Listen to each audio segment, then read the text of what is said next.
आदाब, कैसे हैं सब लोग। बिच्छू और कछुए की कहानी बहुत सारे लोगों ने नहीं पढ़ा होगा शायद। बिच्छू ने कछुए से गुजारिश किया, रिक्वेस्ट किया कि मुझे कछुआ मामा मुझे नदी पार करा दो, मैं आपकी पीठ पे बैठ करके नदी पार करना चाहता हूँ। कछुए ने क्या कहा, बिच्छू मियाँ तुम अपनी आदत से बाज नहीं आओगे, तुम जैसे ही बैठोगे मेरे पीठ पे डंग मारोगे मुझे। नहीं मारूंगा। बहरहाल कछुआ तैयार हो जाता है। बीच नदी में जब पहुँचता है कछुआ, तो कछुआ को बिच्छू डंग मारना शुरू करता है। तो कछुआ बोलता है, भाई क्या कर रहा है तू, वादा किया था कि तू डंग नहीं मारेगा। तो बिच्छू क्या बोलता है, क्या करो भाई, मैं अपनी आदत से मजबूर हूँ। तो कछुआ भी डुबकी लगाया। तो बिच्छू बोलता है, क्या कर रहे हो कछुआ मामा। तो कछुआ बोलता है, मैं भी अपनी आदत से मजबूर हूँ।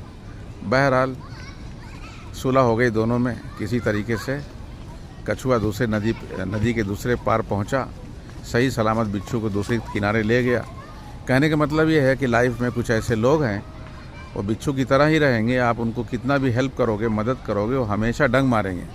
लेकिन आप मदद करना है ऊपर वाले को खुश करने के लिए, अल्लाह वास्ते काम करना है। किसी की भी हेल्प करिए, अल्लाह वास्ते करिए। बोलते ना, नेकी कर गड्ढे में डाल। ठीक है, तो आप अपना अच्छा काम करना बंद मत करिए। बिच्छू तो बहुत मिलेंगे, हमेशा आपको डंग मारेंगे, तो आप लोगों की परवाह मत करिए, आप अपने अच्छे काम करते रहिए। ठीक है, यही है बस।